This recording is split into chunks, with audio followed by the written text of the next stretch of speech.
From the farthest reaches of our galaxy come the outer spacemen by Colorforms. That's funny. Until the finished samples arrived from the farthest reaches of Hong Kong, no one at Colorforms, except Harry Kislevitz and myself, even knew they existed. Surprise, they're here!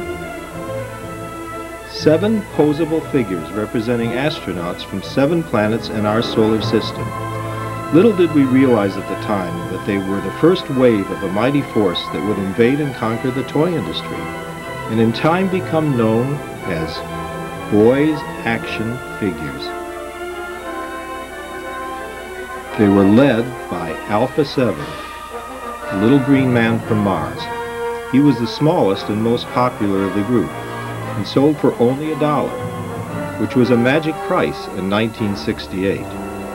Colorforms was afraid of Colossus Rex, the giant from the giant planet Jupiter, because they had to charge $2 for him.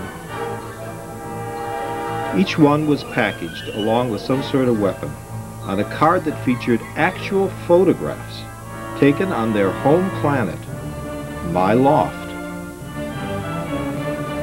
Before 1968, there had been only G.I. Joe and Captain Action. They were essentially dress-up dolls for boys. Then along came a new size figure, Major Matt Mason. Like other boys' figures, he was more or less on his own. You could take him to explore the surface of the moon or the backyard sandbox, but there was nothing there. That's how the outer spacemen came about. They were visibly intended to be used with Matt Mason.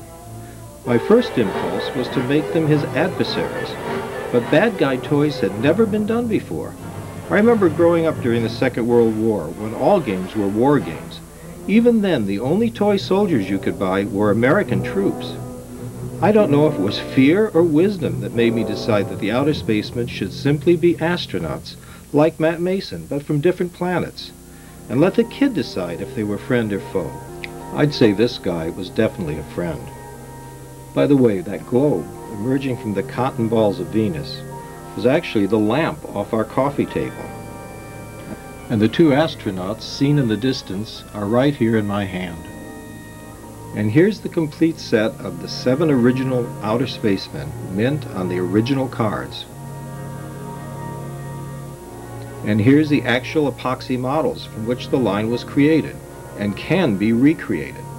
The arms were all sculpted in an outstretched position to accommodate the straight wires, which in the finished product could be bent into all sorts of interesting and natural-looking positions. Because of cost and shrinkage, previous bendable figures were always scrawny. We overcame this problem by creating blow-molded inner cores.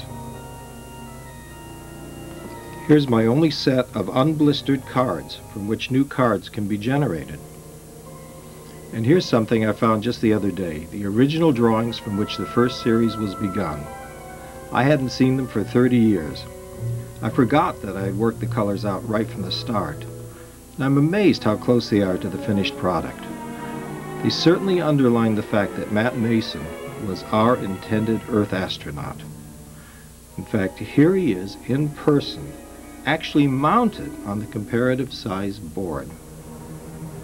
And what was really amusing to me after 30 years was to see long forgotten sketches of figures not chosen for the group. I can see why. What do you think?